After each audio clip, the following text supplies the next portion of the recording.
Hello friend, स्वागत है आपका ट्रेडिंग साइकोलॉजी पीकेएन में। आज है 23 अप्रैल 2026। After market analysis we are not SEBI registered. तो गाइस, निफ्टी 50 क्लोज हुआ है 24,173 पे, 205 पॉइंट नीचे जाके क्लोज हुआ है। 17 स्टॉक पॉजिटिव थे और 33 स्टॉक नेगेटिव थे। तो गाइस, हमारी यही बात हुई थी कि ये जो है ये रेसिस्टेंस है और ये जो है ईएमए जो है वो सपोर्ट है। एकदम एग्जैक्ट यही बात हुई भी थी और देखिए ईएमए पे आके इसने सपोर्ट ले लिया है गाइस। तो अगर आप अब ध्यान से देखेंगे तो ईएमए का सपोर्ट है। अब अगला सपोर्ट एक तो ये वाले कैंडल के हिसाब से देखेंगे तो यहाँ भी एक सपोर्ट बन रहा है जो कि एग्जैक्ट है 24,000 का साइकोलॉजिकल सपोर्ट। और उसके बाद सीधा ये वाला सपोर्ट है गाइस जो कि आप यहाँ पे नीचे की तरफ देख रहे हैं। अब देखते हैं हम लोग कल किस तरीके का मूवमेंट आपको देखने के लिए मिलता है निफ्टी 50 में। तो गाइज ये है निफ्टी 50 का 5 मिनट का चार्ट। तो जैसे कि आप यहाँ पे देख रहे हैं सपोर्ट रेजिस्टेंस बना हुआ है ओवरऑल।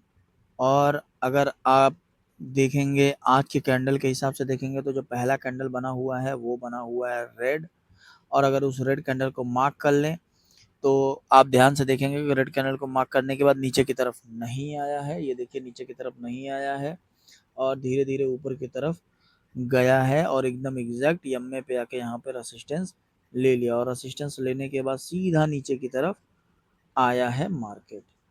तो इस तरीके का मार्केट था और आप ध्यान से देखिए नीचे की तरफ आया और उसके बाद मार्केट यहीं पे फंसा रह गया। आप ध्यान से देखिए यहीं पे फंसा रह गया तो आपका ट्रेड आगे की तरफ नहीं बन रहा है गाइस। और जब तक ये एमए के नीचे है तो कहीं ना कहीं आपका कॉल में तो बन ही रहा था, पुट में ही बन रहा है। तो इस तरीके से आप ट्रेड कर सकते थे। अब जो अगला जो है सपोर्ट रेसिस्टेंस जैसे कि आप यहाँ पे देख रहे हैं ये अगला रेसिस्टेंस है, ठीक है। और नीचे की तरफ अगर आप ध्यान से देखेंगे तो नीचे की तरफ यहाँ पे ये जो है 23,800 ये सपोर्ट यहाँ पे बना हुआ है। तो लेट्स सी हम लोग देखते हैं आपको कल किस तरीके का मूवमेंट देखने के लिए मिलता है निफ्टी 50 में। तो गाइस सेंसेक्स 77,664 पे जाके क्लोज हुआ है। 852 पॉइंट नीचे जाके क्लोज हुआ है। 5 स्टॉक पॉजिटिव थे और 25 स्टॉक नेगेटिव थे। तो गाइस सेंसेक्स में अगर आप वन डे का चार्ट देख रहे हैं तो यहाँ पे जो कैंडल बना हुआ है ये बना हुआ है रेड और एग्जैक्ट लगभग एमए पे ही बना हुआ था और धीरे धीरे ये नीचे की तरफ आया और क्लोज हो गया है।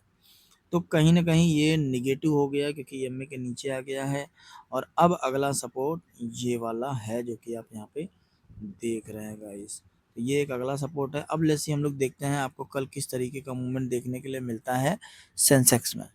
तो गाइस निफ्टी बैंक 56,305 पे जाके क्लोज हुआ है। 819 पॉइंट नीचे जाके क्लोज हुआ है। 2 स्टॉक पॉजिटिव थे और 12 स्टॉक नेगेटिव थे। तो गाइस निफ्टी बैंक का वन डे का चार्ट जैसे कि आप यहाँ पे देख रहे हैं एग्जैक्ट ईएमए पे आके सपोर्ट लिया हुआ है। अब अगला सपोर्ट यहाँ पे है गाइस, काफ़ी नीचे है। 55,000 भी आप एक अलग टाइप का सपोर्ट मान सकते हैं। और ऊपर की तरफ ये वाला जो दिख रहा है यही वाला जो है वो अगला रेसिस्टेंस है और ये कैंडल का भी रेसिस्टेंस आप मार्क कर सकते हैं जो आज का कैंडल बना हुआ है। तो इस तरीके से आप प्लान करिए। जैसे ही ये कैंडल तोड़ता है नीचे की तरफ आता है, आई थिंक मुझे लगता है कि 56,000 के नीचे आए तो आपका पुट में ट्रेड बन रहा है। और ऊपर की तरफ आप जैसे कि इसी कैंडल को मार्क कर लीजिए और ऊपर की तरफ आपका ट्रेड बन सकता है गाइस। तो गाइस इंडिया विक्स 18.59 पे जाके क्लोज हुआ, 1% ऊपर जाके क्लोज हुआ है। हालांकि नीचे की तरफ खुला बट बहुत ज़्यादा वॉलेटिलिटी आपको देखने के लिए नहीं मिली है और 12 के ऊपर है इसलिए आपको थोड़ा सतर्क रहना चाहिए। तो गाइस गिफ्ट निफ्टी 24,204 पे ट्रेड कर रहा है। 46 पॉइंट ऊपर ट्रेड कर रहा है। तो लेट्स सी हम लोग देखते हैं कि कल किस तरीके का मूवमेंट आपको देखने के लिए मिलता है। तो गाइस एफआईआईज ने 3,254 करोड़ की सेलिंग की हुई है और डीआईज ने 941 करोड़ की बाइंग की हुई है। तो ओवरऑल 2,313 करोड़ की सेलिंग हुई है।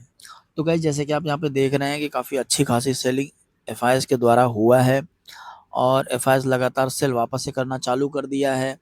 और आज जो मुझे ऐसा लग रहा था, हालांकि काफ़ी अच्छा खासा पॉजिटिविटी देखने के लिए मिला था पावर स्टॉक और एनर्जी स्टॉक में और रेलवे में। बट क्या हुआ कि आज के दिन लगभग लगभग कई सारे स्टॉक 2%, कोई 1%, कोई आधा परसेंट, कोई 3%, कोई 2% ऐसे गिरे भी हैं। तो मे भी हो सकता है प्रॉफिट बुकिंग हुआ है या हो सकता है कि जो वापस से यूएस और ईरान का जो एस्केलेशन हुआ है इसकी वजह से हुआ हो।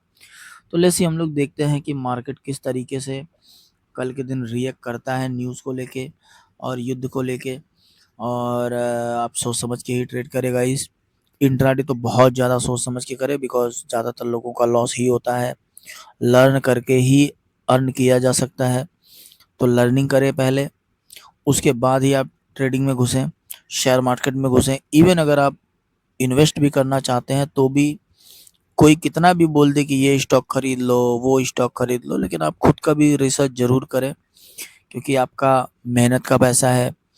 कमाए हुए मेहनत के पैसे को ऐसे ही कहीं भी डाल देना सही नहीं है गाइस। जैसे कि आप खुद सोचिए ना, आप मार्ट में जाते हैं या फिर कोई सामान खरीदते हैं, इवन आप मोबाइल भी खरीदते हैं, तो उसको 10 बार आप रिव्यू देखते हैं, चीज़ें देखते हैं, उसका वीडियोस देखते हैं, तो कोशिश करते हैं कि चलो कोई अच्छी चीज़ ही हाथ में आए। तो यहाँ तो आप इन्वेस्ट कर रहे हैं, अपने पैसे को आप बढ़ाने की कोशिश कर रहे हैं। जैसे लोग प्रॉपर्टी भी लेते हैं तो 4 बार देखते हैं कि यार लेना चाहिए कि नहीं लेना चाहिए। तो उसी तरीके से आप स्टॉक को भी ट्रीट करें। ऐसे ही रैंडम किसी भी स्टॉक को देख के खरीद ना लें, उस पे एनालिसिस करें, सोचें, समझें, उसके बाद ही वहाँ पे इन्वेस्ट करें गाइस। एंड ऐसे सभी जानकारी के लिए हमारे चैनल को फॉलो करें, सब्सक्राइब करें गाइस।